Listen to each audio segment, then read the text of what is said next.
Thank you guys for hanging around, and hope you avoided the shower of beer. Some of us did, some of us didn't. And we're going to pass over to the floor. Daniel Jacobs, victory, TKO 5. Over to you guys for questions. So did you get an explanation as to what happened to Julio? Did he break his nose? Yeah, he broke his nose. I believe it was a very crisp right hand from Daniel Jacobs that busted his nose. You could see it quite clearly. And Danny was starting to get through. I mean, end of the fourth round, they had a great exchange. And fifth round, he was starting to land clean shots, flush, and break him down, and busted his nose. When you hit him, did you think I broke his nose? Well, for me, it was more so just about getting acclimated and landing the shots that I wanted to land. Obviously, early on in the first 2 or 3 rounds, I wasn't comfortable enough to let my hands flow. And once, I think it was the end of the 3rd or 4th round, I started to feel comfortable stepping in and throwing my combinations, whether it was the 1, 2, or body shots. And I seen it, I started to land more. I did hurt him, I believe it was the end of the 4th round. And I said, okay, now we're starting to put my punches together. So, but I don't know what punch actually caused the damage. I have to go back and see the replay. It looked like you landed right-handed. So I remember looking up at the Jumbotron in between rounds, and the cut that he had that was on his eye was caused by a right hand. I remember off the break, I think it was, but that was the shot that landed, that cut him on the eye. I can't speak for the nose, I have to go back, but I'm definitely positive it was a punch. Danny, how much heavier do you think he was than one? Phew, Lord have mercy. This guy was big. I mean, I feel like I was fighting a heavyweight. From the very first punch he landed, it didn't shake me, but I felt the thump and the velocity behind it. He was a heavy-handed guy. I seen his whole body as I was sizing him up, the face off. I said, man, this is gonna be, this is gonna be some night. And for me, it was more so just trying to be comfortable within myself and avoid those big shots. And then once I knew I was gonna be comfortable, then I was gonna let my punches flow. But I didn't know how long it was gonna take me to be comfortable, because when you're fighting a big guy like that, I mean, he wasn't a super middleweight by any chance. So I can't even say this was my super middleweight debut, right? This is like Roy Jones versus John Ruiz, So, hats off to him, even though he couldn't continue. But for the first couple of rounds, he gave me a fair share of a tough fight. Yeah, he's obviously a lot bigger than you in the ring. At what point did your game plan, if anything, change? Was it the first 2 rounds, perhaps when you started landing those punches? Did your game plan change at all early in the rounds, or in the fight, I should say? I don't think my game plan changed. My game plan was just to be comfortable and start to let my punches go. But it took me a couple rounds to actually get warmed up. So my game plan didn't change. My game plan was to box, move in circles. As I was going side to side, I can see, he needs to be set in order to punch. So I was trying to work off of those combinations and those drills that we've been working on in the gym. My cornerman, Fareed Samai, gave me the best instructions. He calmed me down. When I came back to the corner, I was like, Coach, this guy's big. He said, don't worry about it. Take your time. It's going to come. And sure enough, I started to flow. I started to warm up, and the rest is history. Did you get a chance to talk to him afterwards? Chavez? Well, I couldn't understand it, the language barrier, but I apologized because he said it was a head bun and I was elbowing him. He was complaining about a lot of those things, so I gave him my respect and I said, I apologize if you feel that way, but I have to go back and actually look at the replays to see if that what it was, because we know Chavez and we know that sometimes he may make excuses. So him quitting on a stool for me was, I won't say it was unexpected, but obviously the fans didn't agree with the decision, but So what are you surprised at how the crowd reacted? Yeah, I don't feel like it was intended towards me. Even though, we were ducking it, it was a fun experience. I mean, regardless of how you look at it. I've seen that in past fights with Hagler and all those guys. I said, man, that's some type of experience, right? But never thought that I would go through something like that. I knew it wasn't intended for me, but at the same time, I just felt like I wanted to be able to, because I really was looking forward to giving my speech about my friend Patrick Day afterwards. And I think that, to me, kind of spoiled that moment in order for me to honor him the right way. But this is boxing. This is a crazy, hectic sport. So, I wouldn't assume anything less. You and I spoke 2 days ago about the 12,000 raging fans you were expecting Yes, sir. in this arena. They wanted revenge for Chavez Sr. They came expecting some kind of war. Yes, sir. How did it feel for you to walk out of the ring expecting maybe a beer or two, and yet you got cheered all the way out of the ring? How'd you feel about that? I felt great. I felt like, man, these fans here wanted a great show, and I did my part. They was very disappointed in Chavez, and they showed that because they wanted a war. They wanted a fight. And I felt like we were actually giving them exactly what they wanted as the fight was progressing. So I was excited. I remember even at the last of the fourth round or something like that, I was screaming. Like, I was pumped. You know, this is the type of fighting that I like. You know, my trainer doesn't like me to, go crazy like that, but I like to bang, so, yeah. Danny, you talk about it took you a couple rounds to get warmed up. Yes, sir. Was that more just an ebb and flow of a normal fight, or was it his weight advantage? Have something to do It was with definitely the weight advantage. I wanted to make sure that I was able to take his punches and be able to exchange at the same time. Because if I felt like it was too much, I would have just stayed using my speed, using my lateral movements, and work off my stick. We was doing that, but as the rounds progressed, I felt like I was able to take his shots in between exchanges.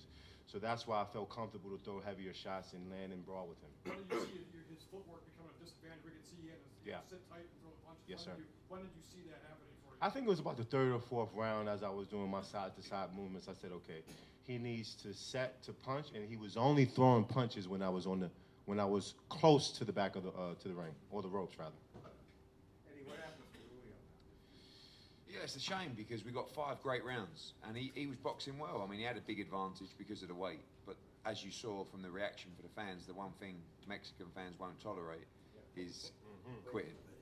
And it's very hard for us being out of the ring. I always feel like it's bad on us to criticise anyone that quits in the ring because we don't go through it, and we know how dangerous the sport is. So it's hard to call someone a quitter. I feel like as a non-boxer to call a boxer a quitter, I can't do that. But he decided he didn't want to continue, and you saw the reaction of his father. I mean, I've seen the clips as if to say, you just can't, Mikey Garcia was sitting next to me, he said, you just can't do that, like. But did he tell you that? Yeah, and I was, through this experience, we've had to really stick by Julio to make this fight, to be honest. And I felt like this was the perfect fight for Danny Jacobs. But that aside, I know that Julio César Chavez is a big draw as well. You saw that the two of them tonight had a huge crowd, it was a great atmosphere, it was electric. Yeah. Well, after the Tuesday injunction, Exactly. sold like 8,000. Yeah, I know. No, we'd already sold well before that, but we had a good walk up tonight and everything. But it's a shame because he's a vulnerable guy, and he's actually very likable. Right. No, yeah. But You just got a soft spot for him. I have. No, I have. You really do. I have. You really I have. Because it's like. But I do have a soft spot. Yeah. But he doesn't sometimes help himself. And actually, the fight was going on, and I knew what was going to happen. He was going to be big and strong early on. Danny was going to break him down, and I expected Danny to stop him late. But the frustrating thing is, I kind of hoped, and I didn't believe he'd win the fight tonight, but I hoped out of the fight he would get some kind of redemption, and he would have. If he would have carried on and got stopped after the start he had and the fight itself, I think people would have gone, fair play, well done, Julio. Right. But instead, he'd probably never be able to fight again. This question is for both of you guys. Where do you guys go from here? I know this is your debut at 168, but maybe to you, and then I can go back to you. Eddie, who would you like to fight at 168? Well, I mean, obviously, I got to go back and talk about it with my manager, Keith Connolly, discuss what are the best plans moving forward in the near future. But 2020 is going to be a big year for us. I'm sure we're going to move in the right direction as far as climbing up the ladder. I don't want to go backwards. I want to face the true champions of the division, and I want to step up. So for me, tonight may not have been the greatest outcome as far as what I projected. I fought a bigger guy. I wanted to fight a true super middleweight in order to feel exactly what it was like to be in with the guys like that. But I mean, all we can do is move forward and learn from the past. But to me, this was a good test. Danny, how much did you feel that he was maybe already looking for a way out when he was complaining about the elbows, the headbutts? As laughable as it is, I honestly didn't think he was going to quit. I honestly thought that he was just looking for a way for the referee to take away points. So that's why, for me, I'm not a guy who like to touch gloves. I'm not a guy who like to say, I'm sorry. This is a fight. I like to fight. But I was just like, bro, come on, all right, here you go. I'm sorry. I don't want to headbutt you. Come on, let's just fight. Let's, if you want to get it on, let's get it on. So I was a little sympathetic, a little bit as well, but at the same time, I just wanted to fight. What's your answer to my question? Well, you saw it. You saw it. Listen, I'm from Philadelphia, and I fought all my life inside of the ring, outside of the ring.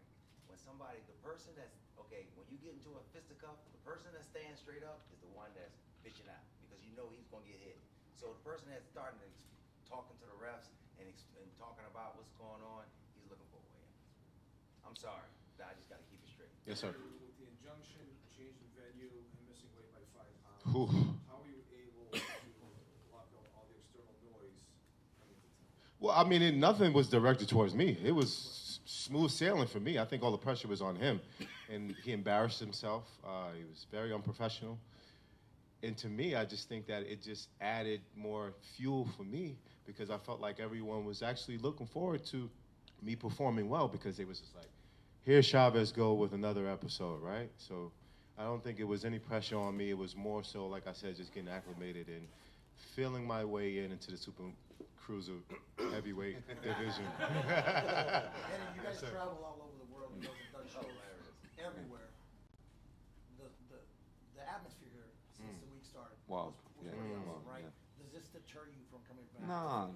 Listen, I can't encourage that behaviour, but it's still passionate behaviour.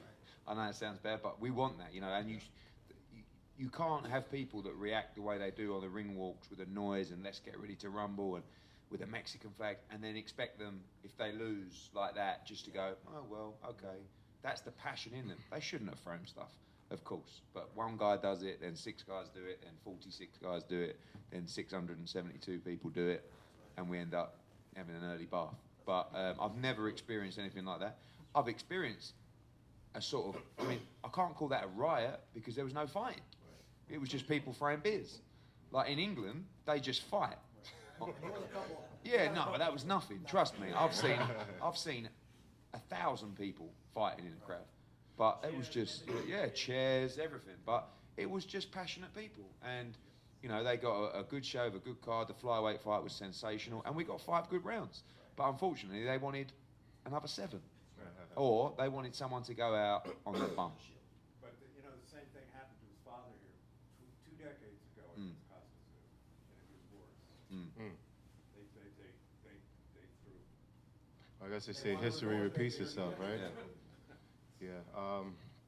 All in all, though, this was one of the best camps I've ever had. So I truly want to thank my trainer, Fareed Samad, for the sacrifices that he made. I want to thank my chef, Frederick, who's been there for me, giving me advice, helping me out mentally, on a mental aspect, because we know this boxing game is very mental. My manager, Keith Connolly, for all that he does for me. I don't thank him enough for everything that he does for me. This guy has made tremendous amount of sacrifices, and he's been with me since day one. So I got to thank this man, my best friend Darnell, Mike Rella, all my guys, Team Jacobs, everybody who's made sacrifices. Pop, I love you.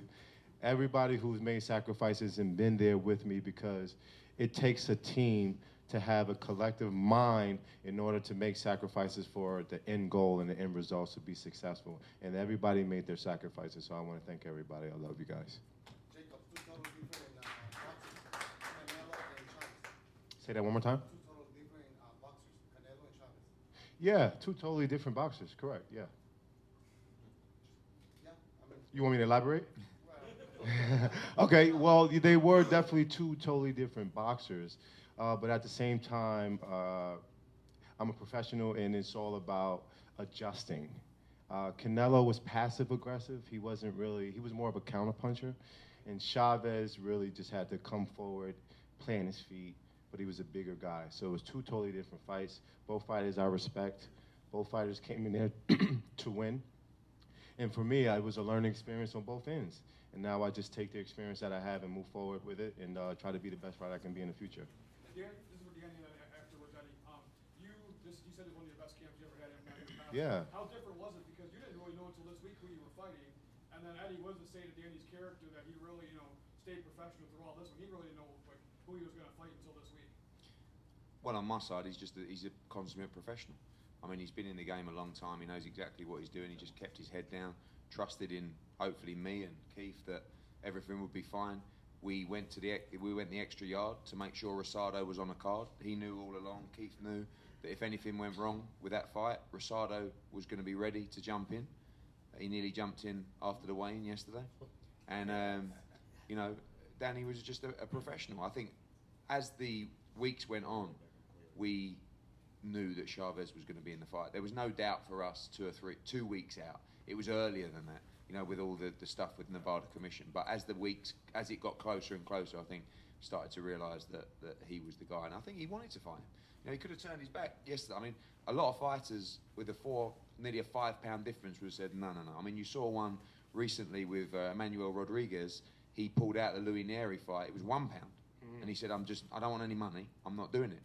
And it was, I have to think tonight, when I saw them both in the ring, I kind of thought it was a bit dangerous because it was 5 pound yesterday and it was probably 15 pound tonight, At least.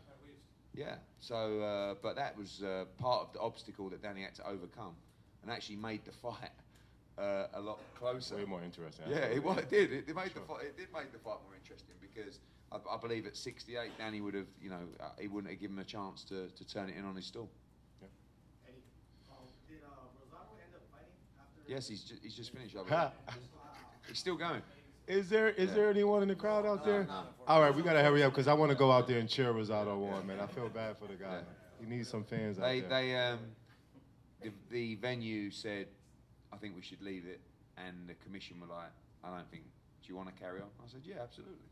We shouldn't cancel the show. I mean, it was time it calmed down. Why not? The guy's trained. He's done 9 weeks in camp. So let him fight. So he fought. I just want to have one more comment, Danny, and then I know you want to leave. Just want to say thank you for being a professional, man. I know you I appreciate you, bro. Fighter, man. You're deep down inside, you want to be able to just, be a brawler and stuff like that, especially when you're doing stuff like this, saying that you're headbutting him or Yes, you're sir. doing some illegal stuff. But just throughout the whole promotion, man, being a true professional, especially Thank you, right brother. now I appreciate that, man. There's not a lot of professional fighters like that. And when we go out there and we put our lives on the line, because truly we do, each and every time for you guys' entertainment, it's nothing better, nothing greater for the appreciation of words like that, and you're, showing us that you truly care about us actually going out there and doing that. Staying professional is something that I always vowed to do. I have so many people watching, especially my son. I have a lot of people that look up to me and that I have to make sure I lead in the right direction. So that is just a testament to my character, but to know that you guys appreciate that, it means the world, because every time we go out there, we want to make sure that we please you guys and that you appreciate what we do. And, my hat's off to that, brother. Thank you very much. Thank you, guys. Thank you very much. Thank you, guys. I appreciate you. Thank you.